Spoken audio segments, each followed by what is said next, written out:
Hello again, my little state troops, and welcome to another Mordian Glory video. In today's episode, we shall be doing a tournament after action report. That's right, it's time for some more dispatches from the front lines. And oh boy, do I have a genuinely spicy meatball for your viewing pleasure today.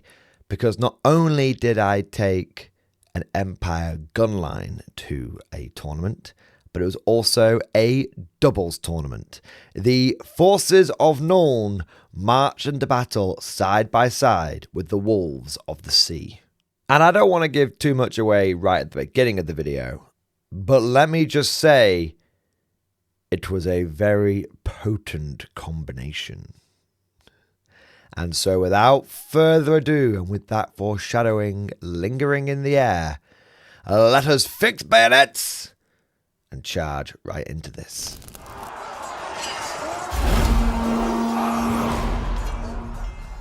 As is tradition, I want to start off with a few thank yous. Firstly, I want to say a big thank you to Element Games for putting the tournament on. It was the first time I've been to an Element doubles tournament and it was really good. Definitely will be going to more of those in the future. If you've not been to Element Games before, I can definitely recommend it as a gaming venue. I've been going to the one in Stockport for years and I don't think I've ever had a bad experience there. I also want to say a big thank you to all of my opponents, because tabletop wargaming is a social experience and the people that you play against can really make or break the event, and every single one of them was an absolute gent and a pleasure to play against. But the biggest thank you has to go to my teammate, Sam, aka That Rat Bastard. And no, I am not being mean to him, that is his pseudonym, that is his online handle. Sam is a good friend of mine. We actually met through me doing YouTube and him playing Old World and me doing Old World battle reports. And over the last months, I think probably coming up to a year at this point, we've actually become firm friends. And he is one of the best Old World players that I know. It's his main game. And so it was actually really nice to play with someone who knew what they were doing. But not only that, he is an absolute gentleman, the peak of sportsmanship, and just all round a good lad. And not only is he a good friend, not only is he a good teammate, but he's also a really good hobbyist, and he always puts in 110% when building and collecting his force. And it's his Chaos Dragon, his Chaos Lord that you can see on the screen right now, and it is beautifully painted. Also, he gave me a lift to the event on the day and bought my ticket for me, which was very kind and very generous of him. So let's get a big shout out down in the comment section for Sam, for being a good mate and a good teammate. But with all of that said, now let's get into the video proper and let's take a look at the army lists. As per usual, I have made a separate video getting into the nitty-gritty details of the army list, and you can find a link to that video down in the description below. But if you're just interested in a quick summary, here is what I was running. In my Empire army, I was running the city-state of Nuln. Now, the advantage of this army of infamy is that you can get more guns. The disadvantage is that you get very limited magic and you have quite a lot of tax units to take. Now, leading my Nuln army was 2 Empire engineers. One was my general and one was my battle standard bearer, because you can do that in a Nuln army. I also gave my battle standard bearer a grenade launching blunderbuss because I had a few points left over. As for my core, I had 2 units of Nuln halberdiers. Now, Nuln halberdiers are kind of interesting because you have to take them with detachments. And at first I tried to take the minimum possible, but then I thought, you know what? I actually want a few blocks of infantry. It'll help balance out what Sam ended up putting in his list, which was a lot of fast movers. We'll get to that in a moment. And so my core actually ended up being relatively well fleshed out. I had 2 20-man bricks of halberdiers, each with a 5-man detachment of handgunners, and then I also had a single 5-man unit of Empire archers. As for my special and rare choices, we want guns. Lots of guns. 2 great cannons and 2 Hellblaster volley guns. Enough firepower to assault the gates of heaven. So if I kind of cheesed it on the Empire firepower, because that is a lot of war machines, Sam kind of cheesed it with a Chaos Dragon. Yeah, he took a Chaos Dragon in a 1,000 point army. It was actually kind of impressive that he managed to do it. Chaos Dragons are one of the most powerful units in the game right now. He had a Chaos Lord in full plate with 2 Favor of the Gods and a great weapon on a Chaos Dragon. That came to 496 points. Pretty much half of his list was in this one unit. It was the definition of all of his eggs in one basket. But it turned out to be one hell of an egg and one hell of a basket. Backing this up, he had 2 units of Marauder Horsemen with Flails and Frenzy, and then he had 2 units of Chaos Hounds, and he had a second smaller egg that was still very potent, 5 Skinwolves, and those guys can really slice and dice. So in essence, I brought the infantry and the guns, and Sam brought the cavalry and the monsters. But neither one of us brought any magic. That's right, we went into the equivalent of a 2,000 point competitive tournament without a single level 4 wizard.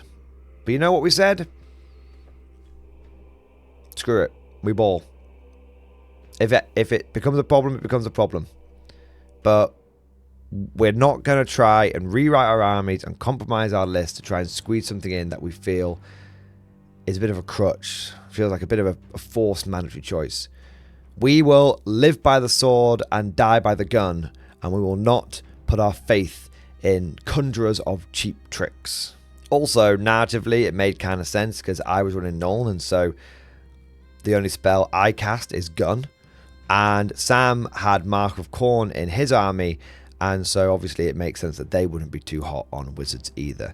So it was a tactical decision that was made. We figured that the level 4s were just sucking up too many points from our lists, and it was also a bit of a narrative decision that we lent into as well. But with our list assembled, there was only one thing to do, and that was go to the tournament. So let's check out the lay of the land. So what was this tournament all about? Well, it was a 3-round, 1-day RTT, and it was a straight up competitive event. It wasn't a complete Shark Tank, but it wasn't a beginners only event either. Most people had put their best foot forward. Many had been to a previous tournament before, and there were even a few regular tournament winners dotted about. But also there were people that had come with no intention of winning. People who were there to get the best painted prize. People who were just there because they were using Old World in a competitive sense for the first time. I definitely noticed there was a bit of a trend of people who had maybe come over from games like Warhammer 40k who were trying out their first Old World event. But everyone was there to have a good time. Everyone tried the hardest. The standard of play was very high, and the standard of sportsmanship was even higher. One thing I definitely noticed is that most people had put a good amount of thought into their armies, how they were going to work together, how they were going to coordinate, because this isn't just a singles event, it's a doubles event. And so one of the most important things you need to do if you're going to a doubles event is to make sure that you're not running 2 1,000 point armies that don't complement each other. You're running basically a 2,000 point army which can cover all of its bases. This is one of the reasons why Sam and I took Empire and Chaos, because Chaos can bring monsters that Empire just don't have access to, and the Empire get to bring guns, something that Chaos really lacks. They just don't have almost any ranged weapons apart from the Hell Cannon, which generally just blows itself up and just gives the enemy victory points. I saw everything from armies that did the same thing, but they sort of doubled down on it, so either fast-moving, hard-hitting, like cavalry-style armies, to armies that covered each other's weaknesses. One of the coolest armies that I saw there was an elf army, and I think between both elf players, they had brought 6 bolt throwers, which was very cool, and something that a lot of people were kind of intimidated by. But you know what? I think that just about covers all of the pre-game preamble, if you will. I know why you guys are really here. Let's get into the games. Round 1 was a straight up pitched battle, and we paired into Skaven and Chaos, an unholy alliance. The enemy team name stuck out to me because it was called The Adventures of Ratboy and Manticore Man. And these guys were just brilliant to play against. In the Skaven army, we had a big unit of Poison Wind Globadiers led by a level 4 Greyseer, and then we had some Jezzails with an Engineer, a Doomwheel, and some Clan Rats with a Rattling Gun. In the Chaos Force, there was a Manticore with a Lord on top, a big unit of Chaos Ogres, a big unit of Chaos Knights, a Chariot, and then 5 Marauders. Now, these men down here might look suspiciously like my Halberdiers, but that is because, unfortunately, my opponent had forgotten some of his models. Just sometimes it happens. So I said, I tell you what, mate, I've got an absolute buttload of leftover halberdiers. Why don't you borrow these for the tournament and give them back to me at the end of the day? Now, going straight into deployment, you can see that our opponents really loaded up on one side. They had the Chaos Ogres and the Manticore and the Knights and the Chariot and the Clan Rats with the Rattling Gun and the Doomwheel all on this, from our perspective, left flank and also a little bit towards the center. In fact, they only put a very minimal amount of stuff against us on the right flank, although it was actually deceptively quite a lot of points, with this unit here, I think, being about 400 with the level 4 Greyseer and then all of the Poison Wind Globadiers. And then we also had the Jezzails as well, who were kind of there to do war machine hunting. Now, as for Samurai's deployment, well, we kind of realized very quickly that it was going to be cramped because we were playing on the smaller board sizes. Element Games is working towards making sure they've got a lot more 6x4 boards that are appropriate for Old World, but at the moment they're still playing on the 60x44s, and this definitely led to us being a bit cramped and kind of just throwing our guys down where we could. Now, generally, I ended up deploying over on the right flank and Sam ended up deploying over on the left, but I did throw him some fire support and I did put 2 Hellblaster volley guns over on this flank here. And he had his dragon. You see the tip of the wing there. He had his dragon there as well. So it was Chaos on the left, Empire on the right, but with enough fire support that I could sling cannonballs and Hellblaster volley guns over to give him a bit of a hand. Mostly we just wanted the state troops somewhat out of the way because they weren't really going to be able to hold up against any of this stuff over here, whereas they would have a half decent chance of being able to screen out against things like the Poison Wind Globadiers, and these guys just don't have enough volume of fire to realistically chew through any of these blobs in a meaningful way. And just because I know the angle wasn't great on the other picture, here are a few close-ups of both sides deployment zone. So you can see my cannons and state troops on the right flank, the center with the skin wolves and some of the chaos fast movers, and then over on the left we've got the dragon and the hellblasters. Got a close-up of the Skaven right, the middle, and you can really see how much they had overloaded the left flank.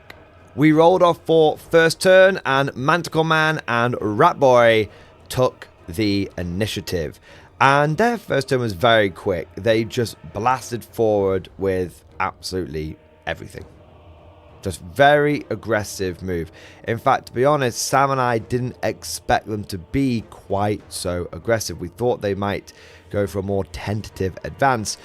But with the benefit of hindsight, it definitely makes sense that they wanted to get up and get across the open field as quickly as possible, because at least psychologically it feels like the Empire have definitely got the greater weight of firepower. This is something that we just hadn't really taken into account. It's kind of obvious now that I talk about it now, but with us having so much Empire guns, it means that it forces our opponents to come to us because we can project power across the table. There was a little bit of damage done in turn 1 by the Skaven. They were able to pick off one guy with the Jezzails from this blob here, and then they also wiped out a unit of handgunners using the Greyseer on the flank with lots of magic missiles. But that was about it, and then we went over to Empire and Chaos turn 1. Now, as for our turn 1, I fired my Hellblaster volley guns into the Chaos Ogres and was able to kill one of them and injure another. And then the Chaos Dragon flew over into the side of the Chariot here and was able to smash it and then overrun into the Manticore. And then we had the right flank. my halberdiers marched out of the way of my cannons. My cannons turned round and fired into the Poison Wind Globadiers. Now, even though they're skirmishers, I can still shoot cannons at them. I just hit the models that the cannonball line bounces over. Now, this is a 10-man squad, and I shot them with a cannon and was able to hit 4 of them. I was able to kill 4 of them. This resulted in a panic test from the Skaven unit. It turns out Skaven don't have great leadership, even on a Grey Seer. And so they failed their panic test. Now, they were above half strength, which means they do fall back in good order, but because they're Skaven, they have to add +1. And my opponent on the 2d6 picking the highest did roll a 6. Which meant, considering the angle of where the attack came from, they had to flee away from that attack, or fall back in good order away from that attack, and they fell back right off the board. With a single cannon shot, I had just removed 400 points of our opponent's army. And that was a massive step into the lead for the Empire and Wolves of the Sea alliance. Round 2 doesn't go much better for Manticore Man. No longer Rat Boy, because he's fled off the board. The Chaos Ogres march up to the Hellblaster volley guns, but they can't charge them because they just weren't quite in range. They also charge in a unit of Marauders onto the flank of the Dragon to try and help out the Manticore, but they couldn't get the cavalry in there because the Marauders were blocking their line of sight. They do charge the Doomwheel into a unit of Chaos Hounds, but then they don't, which they do wipe out, but they don't overrun far enough to try and get into the Marauder Horsemen behind. So essentially the Doomwheel just sits out in the open in not a particularly great position. As for the fight between the Dragon and the Manticore, the Dragon easily wins it, forcing it to fall back in good order, and also the same for the Marauders as well. It then goes into our turn 2, and yeah, the Hellblaster volley guns just, they do a lot more than just injure one ogre. They wipe out 3 of the 5 and do 2 wounds. They were counting up, do 2 wounds to another one of the ogres. And to make things worse, because we had beaten the Manticore in their turn, when it came over to our turn, our Dragon had tested to restrain and reformed, had turned around and then gone into the side of the Chaos Knights, which again saved the ass of the Hellblaster volley guns. Furthermore, the Marauder Horsemen with flails charge into the Doomwheel, and Doomwheels aren't that hard to kill. They're very big and imposing, but they're actually very fragile. They're basically made of balsa wood, so they easily smash that and then overrun into the Manticore, which is really bad because it then means the Manticore in their turn can't charge into the rear of our Chaos Dragon. It literally just couldn't have gone any worse for them, and it couldn't have gone any better for us. At this point, we were essentially running away with the game.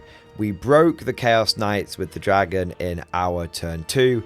Going into their turn 3, they had to kill the Marauder Horsemen that had overrun into the Manticore. And then it came over to our turn 3, and our Dragon then charged into the Manticore and got into a one-on-one fight with their Chaos Lord, who we proceeded to beat the piss out of over a couple of rounds of combat, because it turns out that Chaos Dragon with a Chaos Lord with just a great weapon ends up beating a Chaos Lord on a Manticore with a few upgrades. In fact, just sort of summarizing what happened in round 3 overall, their ogres rallied, then we shot them to death. Their Chaos Knights failed to rally and ran off the board. We ended up killing the guy on Manticore in our round 3 or 4 of combat, And then at that point, there was just some Skaven and Giselles left over. And the Skin Wolves ran over there. They did take some damage, but they ran over there, beat the piss out of the Giselles and broke them. And the Dragon went in here and beat the piss out of the Skaven and broke them. And I believe by the end of round 4, we had actually tabled our opponents. Just got a couple of cool pictures I thought you guys might want to see. The 2 Chaos Lords battling it out. And then we have got the Chaos Lord just munching on some Skaven clan rats. I am not jealous of these poor buggers right now. And then this was the state of the board at going into our turn 4. So basically turn 4, this guy charging here broke them. These guys charging here broke them. And that was it. The enemy had been completely swept from the battlefield. With WTC scoring in effect, this meant we achieved a 20-0 victory and a very strong start to the tournament. And Sam and I were absolutely buzzing because we did not expect it to go that well. I was really worried those Giselles were going to be able to pick off my cannons. I was really worried about the Poison Wing Globadiers flying around the map because they had like Stealer Shadows and being very difficult to deal with. And you know, at the end of the day, our Chaos Lord didn't have many upgrades and we were kind of just relying upon Great Weapon plus Dragon to do a lot of the heavy lifting. But as it turned out, Empire Firepower with interference been run by a dragon ends up being a damn effective combination. But in all fairness, it could have just been a fluke. There was only one way to find out. Let's get into round 2. So after some lunch where Sam and I had gone to the local fish and chip shop and had, I have to say, a pretty damn good meal, it was time for round 2. And this time we would be taking on Chaos again with a Manticore dude again. But no Skaven in sight this time. They had the Dark Elves aiding their efforts. Now the mission was Mountain Pass, and our opponents had a Chaos Lord on Manticore. They had a unit of Marauders. They had a unit of Chaos Hounds, a big unit of Chaos Knights led by an aspiring champion, and a Chaos Spawn. As for the Dark Elves, there was just a lot of fast cavalry with repeater crossbows and cavalry spears and light armor. They were pretty fragile but pretty fast. And then there was this pseudo Death Star unit which consisted of a lot of shades. I think it was like 20 shades, like repeater crossbows, and they had like a level 3 or level 4 wizard with them that could do all sorts of like mad spells and travel mystical pathways and all this kind of stuff. And I get the feeling that the idea was the Chaos Forces would be the bulldozer, whilst the Dark Elves would be the scalpel. Now, I think it's interesting to note that this was the second game where we were playing against someone who had a level 4 wizard. Now, obviously, last game it hadn't made a big difference, but this game it felt like it could have been quite impactful. Also, I think it was the second game where we realized how much we kind of outnumbered our opponents. The bodies of the Empire really did add a sense of weight to our forces. And I also think that a lot of this came down to the fact that we didn't have an expensive level 4. Sure, we had a big guy and a dragon, but if you look at the rest of our army, there's nothing over-invested in any one unit, especially on the Empire side, where each unit came to about 150 or 120 points. Whereas our opponents definitely had this idea of let's go for big Death Star-y kind of things. So we had quantity on our side and they had quality on theirs. As for deployment, you can see that our opponents had the Manticore over on this flank and the giant Chaos Spawn on this flank as well. And they had their big Death Star unit. They definitely had a great concentration of forces over on the right flank. The left flank was actually relatively lightly held, and we had a good guess that our opponents were probably just putting forces down here, that inevitably they were going to start swinging around onto this side. So the state troops were going to have to hold the line, and hopefully we would be able to intercept a lot of what they were sending down this flank with our own fast-moving assets. Skinwolves are very fast, Marauders are very fast, and the Dragon is exceptionally fast. Also, even though they can speed down here, they can't outrun bullets. And so even though they would try and avoid a lot of our troops that were over here, we would still be able to pour firepower into them as they tried what we suspect was going to be their great flanking maneuver. Deployment-wise, just to cover it quickly, we have got the Chaos Lord on Manticore here, 5 Marauders here, Giant Chaos Spawn, the Shades, big unit of Knights, and we've got the 2 units of Fast Cav and a unit of Chaos Hounds over here.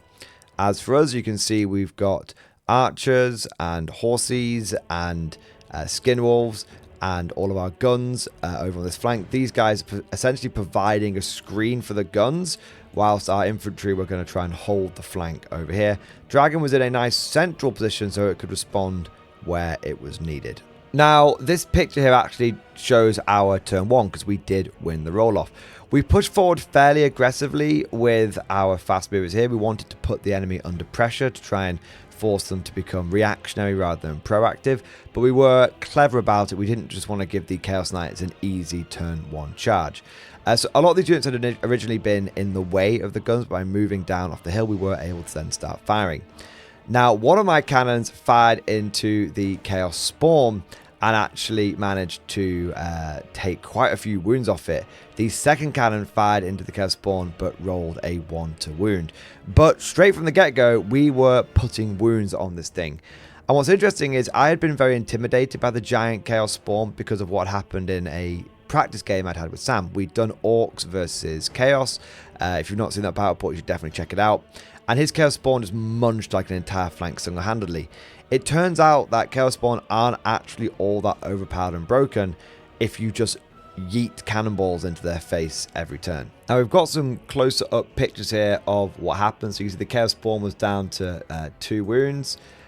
Close look of the Empire, and it's quite nice having a bit of a screen of Chaos Hounds. I definitely feel like I need to get myself some my own fast cavalry, but Chaos Hounds are just so cheap, they just do it so well.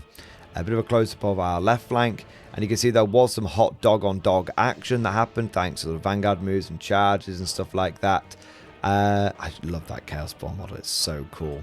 And then we get over into the next turn. Now this is actually a little bit further ahead into the game.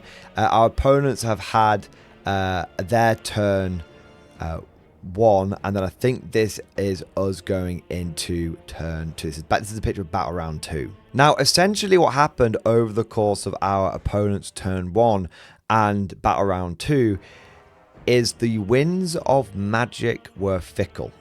So our opponent's death blob of Shades had really been built around this idea of getting travel mystical pathways off and then being able to use some kind of like crazy dark elf familiar which lets them project like magic missiles like further out. It's a really cool piece of equipment, but all of that goes to shit if you don't cast travel mystical pathways.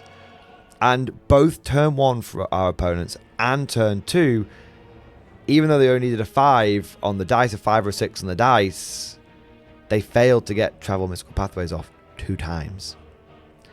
And that really scuppered their plans.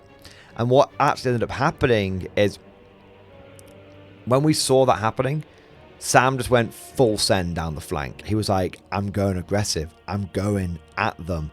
I'm going to force them to have to bring this cavalry over here because they might be fast, but I'm also pretty bloody fast. So if they try and run away, I'll actually probably end up like catching them. And so they're going to have to start, rather than like fleeing down this flank, they're going to have to start coming this way, because if they flee away, I'm going to start going inside of these shades, and they've got loads of points here. And so by putting the enemy under a huge amount of pressure, it essentially forced these skirmishing cavalry to try and get into a stand-up fight, because if they ceded too much ground, they would expose some much more valuable units. But you know what? These guys are still elves at the end of the day. They're still not super cheap. And so over the course of our round 2, we really started getting in amongst them and started doing some damage. And Marauder Cavalry might be light cavalry, but at the end of the day, Marauder Horseman with a flail is going to beat the piss out of an elf.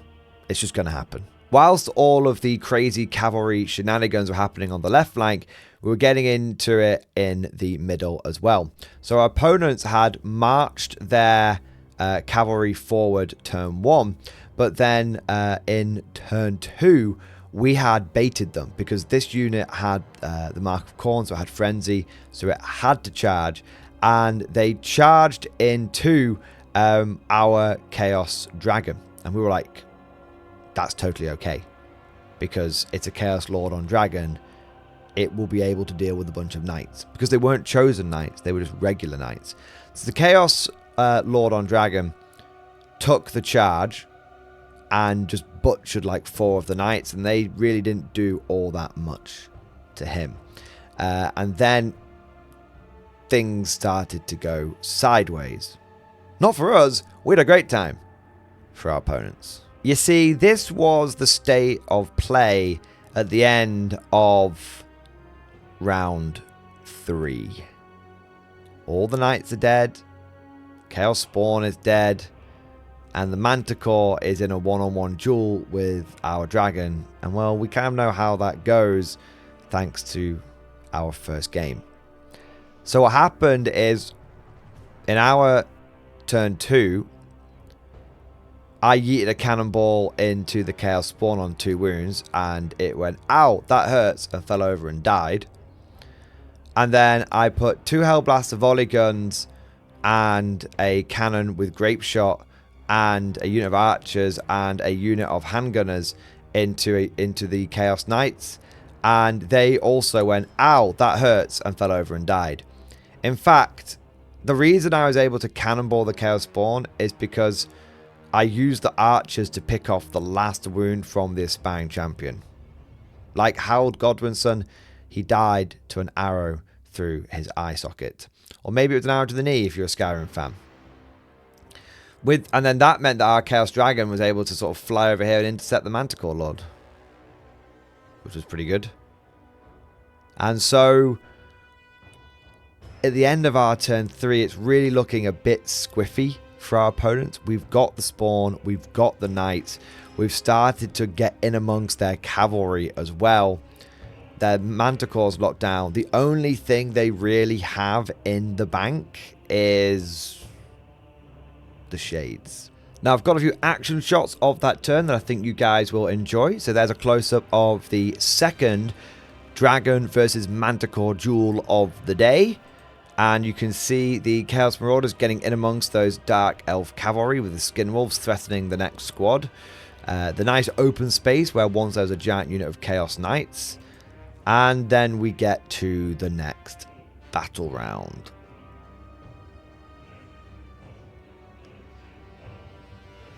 It was definitely going from bad to worse for our opponents. So essentially what happened in our opponent's turn 3 is they finally traveled Mystical Pathway with the Shades and were like, alright, the Manticore was actually doing a pretty good job of holding up the dragon. So they were like, he's probably going to be able to stick around and keep that fight going for a bit longer. So we'll bring the Shades forward here. They can like shoot up the Empire Artillery. The Empire Artillery fire won't be that good back into us because we're skirmishers. And then hopefully we'll be able to survive a charge from a bunch of Marauder Horsemen. So it wasn't a bad plan at all and really could have like turned things around.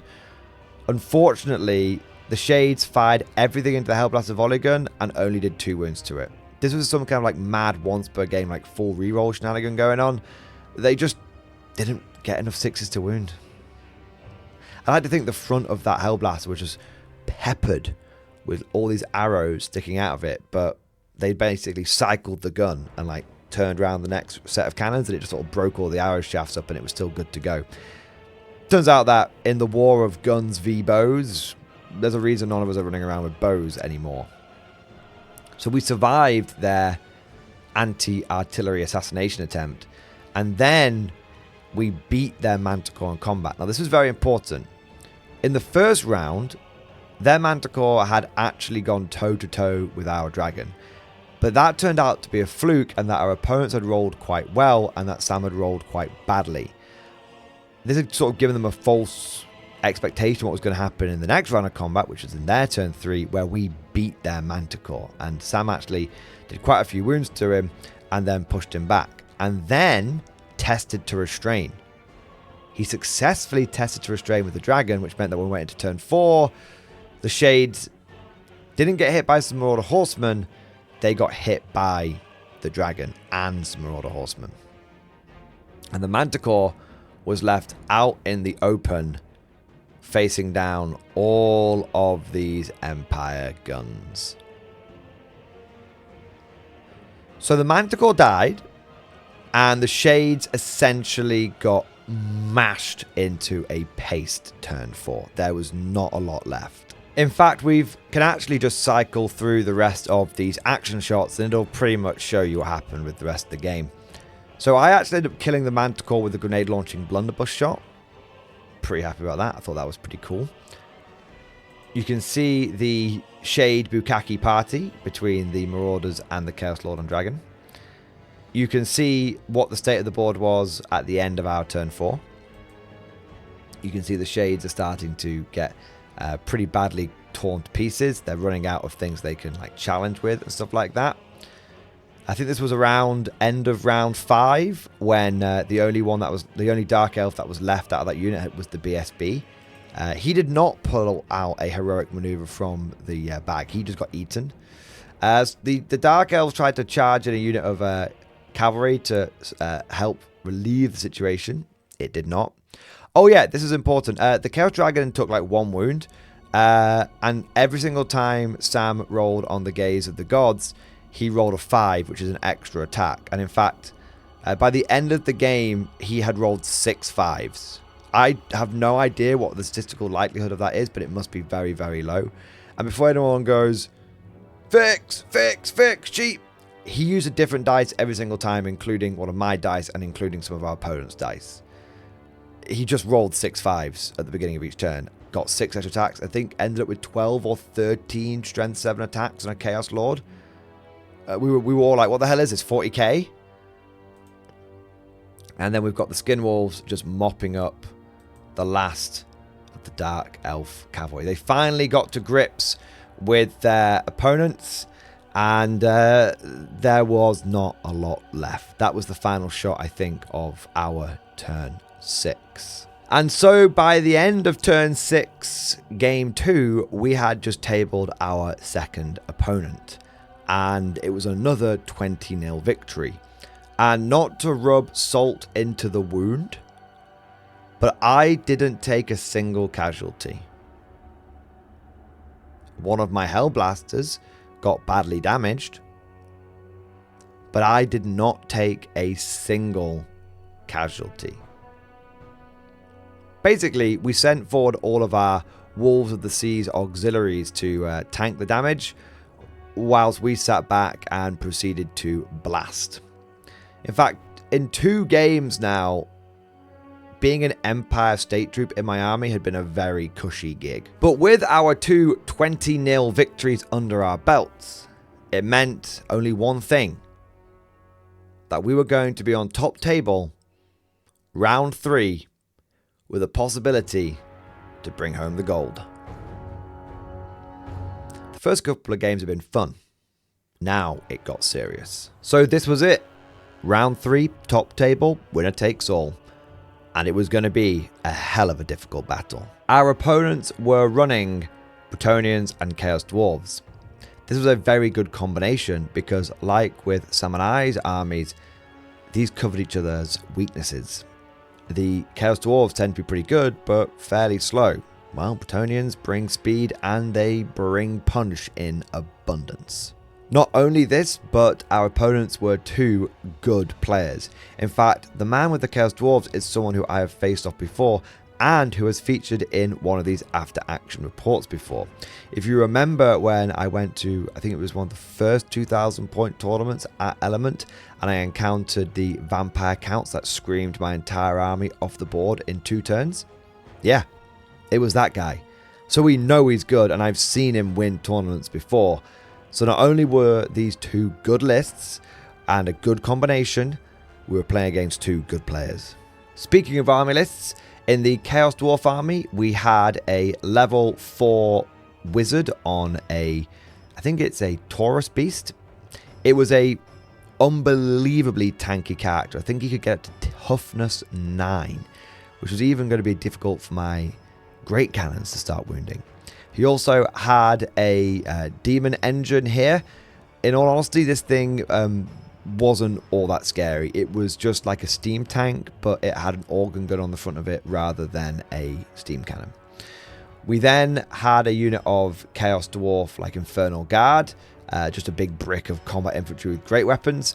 And then we had a unit of Hobgoblins, just guys with bows. As for the Bretonnians, big unit of Knights of the Realm with no upgrades whatsoever. There was a kick-ass character on, I believe it was a Pegasus. And then we had another kick-ass character on a Pegasus with a unit of Peg Knights. You notice there's only 2 there. There was 3. This picture was taken after our first turn. We also had, or should I say, they also had a unit of Yeoman and a unit of Peasant Bowmen. Apologies, I have just remembered something. This was the unit of 3 Pegasus Knights. They were using this one that looked like a character, but it was actually just representing a unit champion. This was the character that was on the Pegasus. We've got some close-ups of the armies. Massive shout out to the Bretonnian player for the incredibly well done army. It was Mordian, the undead vampire Bretonnian county faction. Very, very cool. And he'd done bowstrings on his archers as well. And if you look through all of the reporting knights for duty, sir, and in some way, just really, really, really cool army. Yeah, both armies, I think, just really nice to see. And you don't often get to see something like Chaos Dwarves. And you can see our deployment as well. So we had our cavalry on the flank, unit of state troops, a lot of firepower in the middle, some more state troops, dragon in a sort of semi-central position, ready to maneuver wherever the threats might emerge, and some more fast movers on the flanks. Now, we had turn 1 because the Bretonnians prayed to the lady, and we were somewhat cautious. We knew we had the greater firepower, we had a good measure of our lists now, and we knew that we could kind of force the opponents to come to us. Now, they had hidden a lot of their stuff out of line of sight of blocking terrain, like the hill, so there wasn't a huge amount that we could do. All that ended up happening is I yeeted a couple of cannonballs through the dwarf unit and into the Bretonnians behind. Now, the first cannonball killed a dwarf and hit a Pegasus Knight, but he passed his ward save. The second ball just landed on the back of the dwarf unit and killed another one. So a couple of dwarves killed round 1, but nothing else. As for our opponents, they decided to start moving forward pretty aggressively. Once again, they kind of had to because we could just sit back and blast them. The only thing of note that happened was their demon engine rolled a 1, which meant that it just couldn't move. We then got into round 2, and here, arguably, we made a mistake. A big one. So Sam charged the Skinwolves off into the Bretonnian Knights because we were pretty confident that they would be able to beat them. And then he brought his dragon over here so that he could protect the cannons. We also moved a unit of handgunners here so that if our opponent charged into the handgunners with his character, that he would lock in here and then overrun into the front of the halberdiers, essentially locking him down, which is fine. One of the mistakes we made, though, is we failed to maneuver. I hold my hands up. We failed to maneuver the halberdiers back, which meant that actually this flying guy had a relatively easy charge over here. And also, the dragon was facing this way, which meant that when that inevitably happened, he would be out of position. And also, we massively overestimated what the Skinwolves could do. I don't know, maybe... You know what it was? It was like goddamn ward save. The goddamn blessing of the lady. These Skinwolves have been tearing through everything that they'd come across, but turns out the enemy just gets that sweet 5-up ward save and it just kicks in at the right moment. And we only ended up killing like 3 of them. And now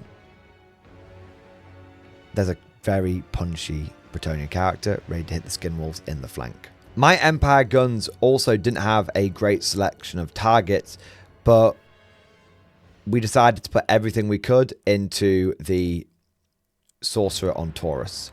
And we did end up bringing him down to, I believe it was 3 wounds. He was actually very, very badly injured from this whole thing. Our opponents actually noted that that was the most damage that he had taken the entire event. Up until that point, no one had been able to do that much damage to him, let alone in one go. I suppose that really does kind of show the firepower of the Empire/Nuln gunnery schools. Even the toughest of opponents can be brought down if you apply enough gun. And if it doesn't work, use more gun. Now, it's at this point that I failed to take any more good overview pictures. You can see we've got a close-up of the Skinwolves versus the Knights of the Realm, and that's about it. This is because we went into our opponent's turn 2 and things got very intense very quickly, and we really had to concentrate on the game.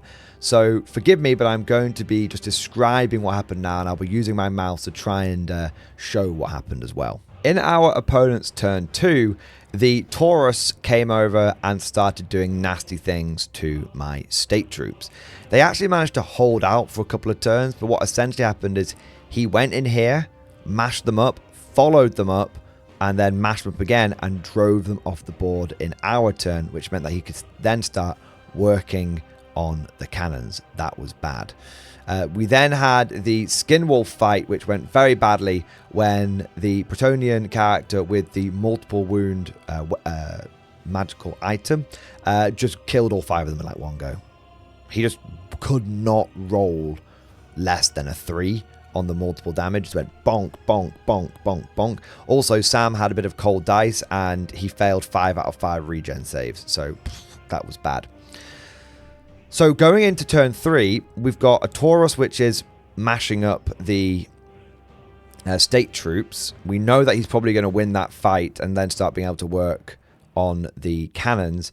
And we've got a unit of Knights of the Realm who have overrun to about here. And the Pegasus Knights had come into the center as well. And so there was just like 3 big threats in the center. There was the Knights of the Realm, the Bretonnian Peg Lord, and then the Pegasus Knights. And we had one choice.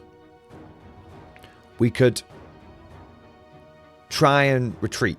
I was like, I could move my cannons off the hill. That will reduce the likelihood of the Taurus guy being able to get them. You know, we could try and go into sort of damage control mode. But here's the thing. You don't win games in damage control mode. When you're up against the wall, your natural instinct is to cower. You have to fight that instinct. And so even though we knew it probably meant it was going to be the end of the majority of the Empire cannons, we held our ground and we fired. Firstly, before we opened up with the guns, we charged in the Marauder Horsemen. And interestingly, our opponents chose to flee. Personally, I think that was a mistake. Now, I know why they were doing it. They were trying to preserve points.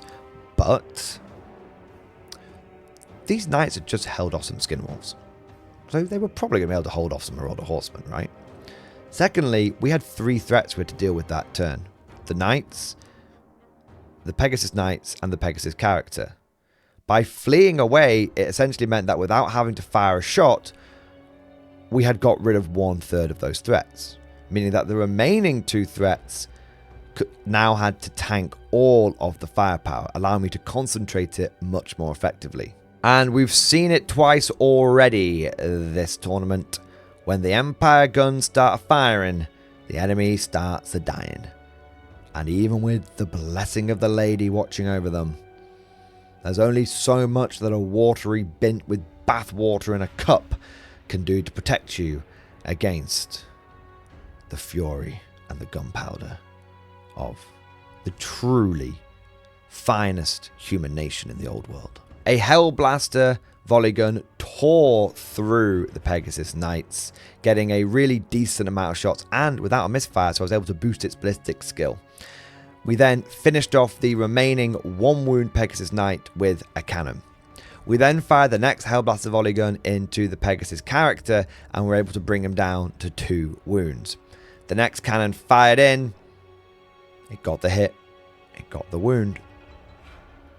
1 5-up ward save lay between our opponent's character and death. And he rolled a 4. Minimum 2 damage on a great cannon, you know.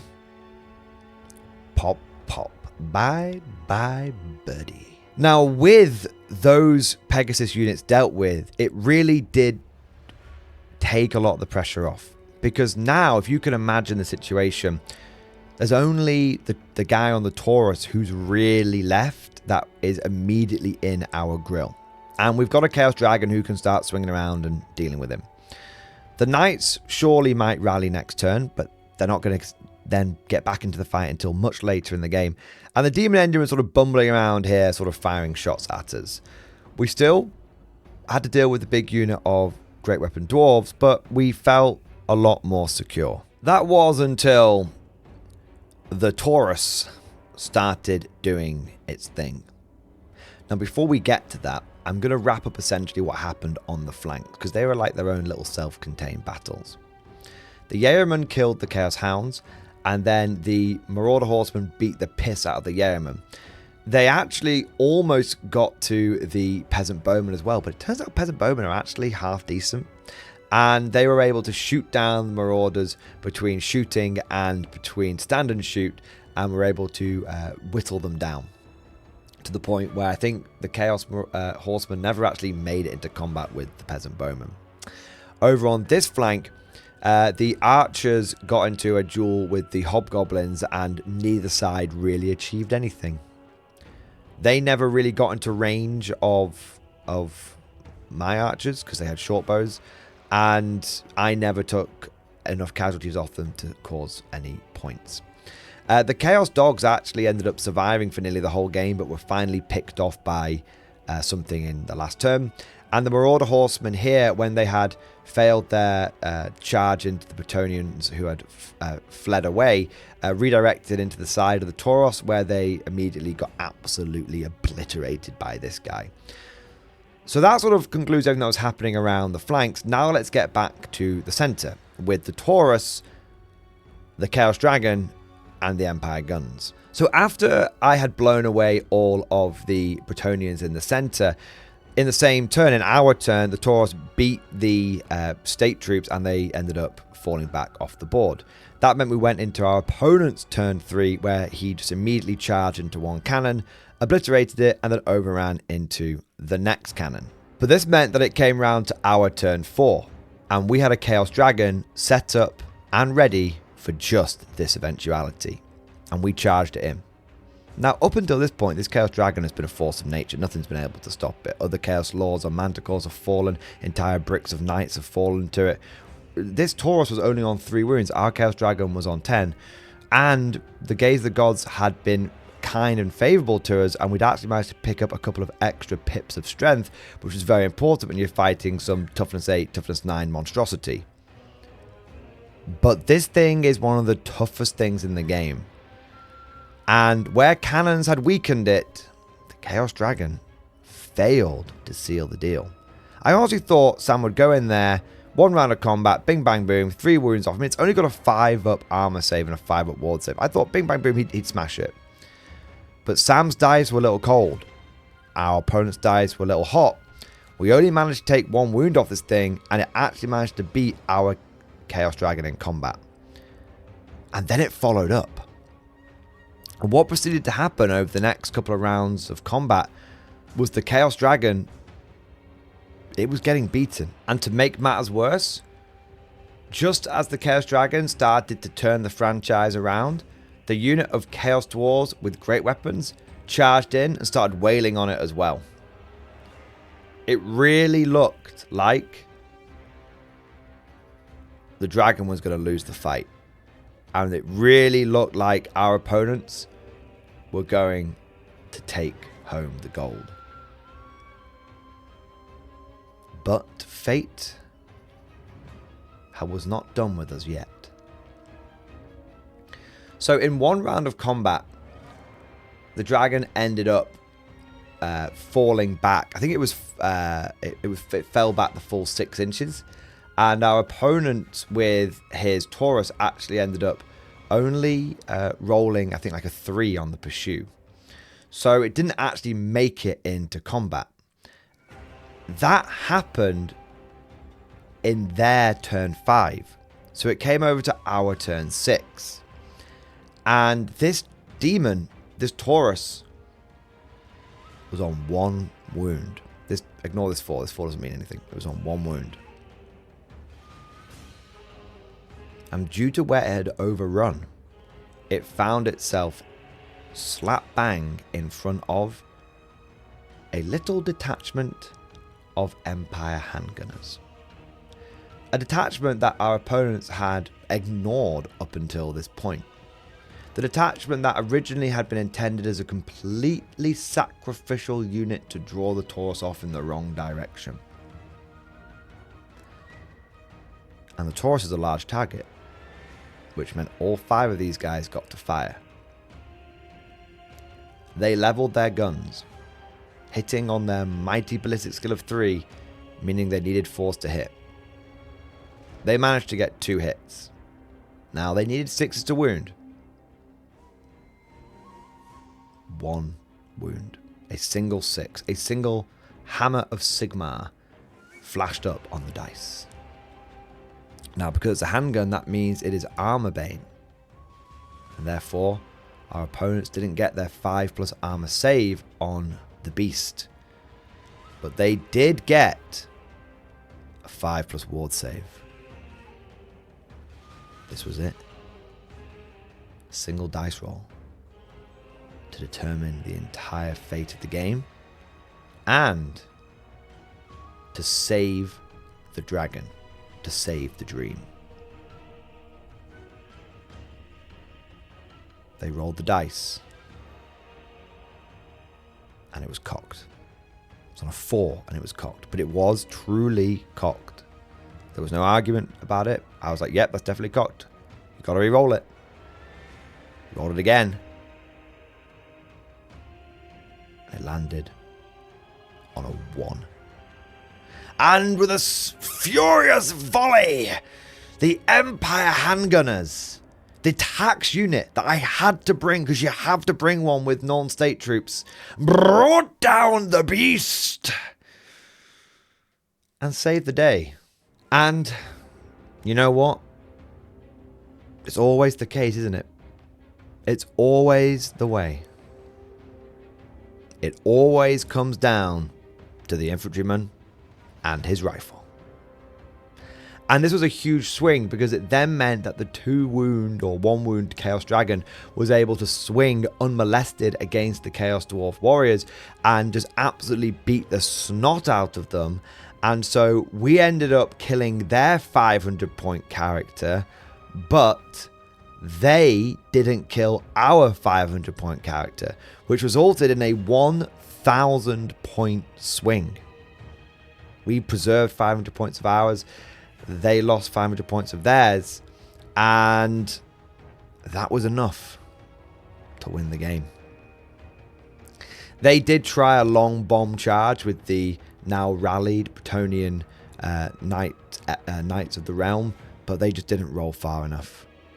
And the end of the game saw a battered and bloodied Empire army. Pretty much nearly all of our cannons gone. Nearly all of the Chaos forces wiped out apart from a single wounded dragon. But the enemy had suffered more. Their big character was down. The Bretonnians were nearly all but wiped out. And in fact, all they really had left was a few hobgoblins, a few peasant archers, a few knights, and a demon engine. Overall, it was a very, very close game. And when we put the score into BCP, we had not won by 20-0. We had won 13-7. And truly, if they had got our Chaos Dragon, and if their Taurus had survived, they would have won that game. And so when I say the Empire handgunners saved the day, it is no exaggeration. And so with that, we come to the end of round 3 and the end of the tournament. We had gone undefeated and we had the highest score. And so Sam and I won the event. Yeah, baby! I think that's the first event I've ever properly won at Element Games. And it was with Empire. And it was a doubles tournament, no less. And it was honestly one of my favourite tournaments I've just ever been to. It was just perfect. Down to the last detail and the last dice roll. You couldn't write it. It was just perfect. And if I may wax lyrical from it, if I may just make a few points off the cuff here. I think what was really stood out to me was how powerful the Chaos and the Empire combination was. I think it really shows why in normal games of Old World, Chaos don't get access to guns. And why Empire don't get access to dragons. Because it's an absolutely brutal combination. Having the best firepower in the game paired with the best combat monster in the game is just mind-blowing. Speaking of the best firepower, I was chatting to Sam afterwards on the way home, and he said, those guns, man. Those guns. He was converted. He said, he was like, I'm going to be getting an Empire army. I'm going to be getting a Norn army. That was just so incredible to see. And I think Empire firepower is something that is underestimated. I think a lot of people, when they talk about Empire Online, they talk about you want to be taking knights and White Wolf this and White Wolf that. And honestly, I really do believe that full-blown Empire gunline is an incredibly potent army. We faced off against 4 level 4 wizards, and no amount of magic was able to compete with guns. And it makes sense when you think about it. If a lot of these characters who are level 4 wizards are coming in at 300, 400 points, well, you can get for that like 3 Empire Great Cannons and a couple of engineers, presuming they're sort of 400 to 500 points, which a lot of these level 4 characters were when you take into account like the bodyguards and stuff. Well, that's a lot of firepower versus one guy who can do some spells. And the spells aren't super duper reliable. There were a couple of times when they didn't go off at key points, and that allowed there was a couple of points where they didn't go off, but the guns did go off. Yeah. So Empire guns, very, very potent, very, very powerful. It's the second time that I've run a pretty gun-liney army. This was the second time I've run a lot of war machines, and the second time when I've had great success with it. Whilst this was only at 1,000 points, I am absolutely planning on taking the full Nuln broadside to a 2,000 point tournament. I'm talking 3 volley guns, 3 great cannons, and enough state troops and handgunners to shake a stick at. I might not have any level 4s with Pillar of Fire, but I'm going to be bringing firepower instead. But let's not just wank off the Empire here. Let's also wank off the Chaos. For me, what was eye-opening, because obviously for Sam it was different. Sam's been on the receiving end of the Empire guns many times, so him having the guns on his side was really eye-opening for him. And likewise for me, I've been on the opposite side of the table to many a big monster, but it was really nice to have the big monsters on my side for a change. And while Sam is out there thinking he's going to be getting an Empire gunline army, I'm really looking forward to seeing about getting myself some monsters for my Empire, maybe a few characters on griffins and stuff like that. I also want to take some just sort of more powerful combat units, so I'm definitely going to be building up some things like demigriffs as well. The final lesson learned, the final observation that I had, wasn't to do with either army specifically, it was to do with Old World generally, and how many epic moments there were. There was Chaos Lords on giant beasts, whether they be dragons or manticores, battling it out. There was Chaos Lords calling upon the favor of the gods to try and supercharge them, but bringing a risk with that. Once or twice, whilst it didn't make a big impact, Sam did end up being stupid from the gaze of the gods. Fortunately, it didn't end up being a problem, but it could have been. Those Chaos Ogres charging down 2 Hellblaster volley guns only to disappear in a puff of smoke. The Empire handgunners saving the day at the last possible moment, even though they were one of the most taxed units in our army. It was just epic all round. And I think a big part of why it was epic is there were no stratagems, there were no CP rerolls or anything like that. It was just the dice fell where they fell. The chips fell where they may. Imagine that final moment in Game 3 where the Empire handgunners get that wound and the opponent fails their armor save. Imagine that. Just that is really cool, really epic, really badass. The Chaos Dragon on the ropes, and it comes down to the humble infantryman, the humble state trooper, to dig out of the grave this Chaos Lord. It's just so cool. And now imagine that doesn't happen because your opponent spends, from let's say it's 40k, spends a command point, re-rolls the save and passes it.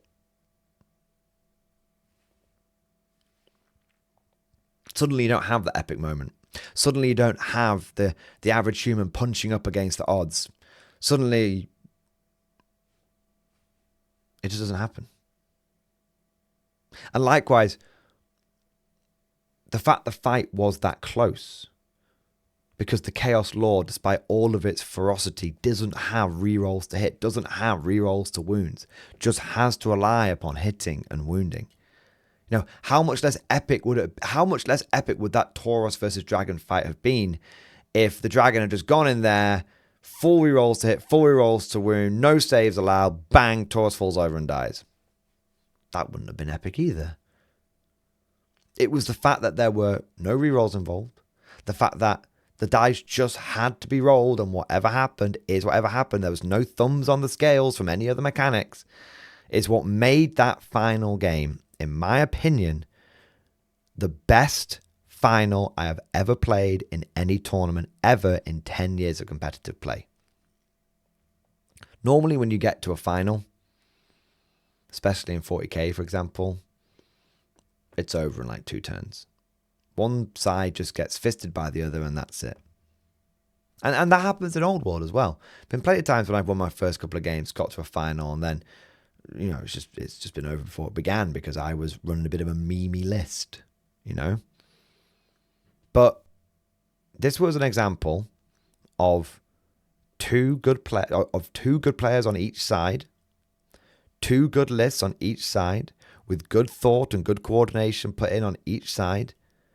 And it just came down to player skill and the look of the dice. It was tense. It was gritty. It was proper Warhammer. And when a game comes down to a single dice roll to decide it, that's the sign of a good game and the sign of a good system. At least that's what I think. But of course, all of this is just like my opinion, man. Let me know what you guys think down in the comment section below. What do you think of the Empire Gunline plus Dragon list? Bit cheesy? We didn't think it was that cheesy, but upon reflection, it was brutal. It was phenomenal as a combo. And what do you think is the best combo of factions? Do you think it could be Empire and Chaos? Or do you think there is another great combo with 2 1,000 point armies in a doubles tournament? Also, let me know what you thought about the doubles tournament. First time I've done one, and I really enjoyed it. Let me know if you like this kind of after action report. But you know what? I think that's about all for now. Don't forget to go ahead and smash that like button and subscribe if you want to never miss an episode. And of course, as always, I'll see you guys next time. Would you like to know more? If so, then please consider becoming a channel member or patron. By supporting the channel, not only will you be doing your part, but you'll also be helping me create more content for your viewing pleasure and unlocking a whole host of perks. You get everything from a badge next to your name, custom emojis, but the big one is access to the Mordian Glory Discord server, an online community with almost 2,500 active members. It's always popping off in the MG Discord. We've got channels for army lists, hobbying, tactics, stories, and even a pretty spicy meme section as well. For all you greenhorns that wanted to see the Mordian glory hole, today is your lucky day.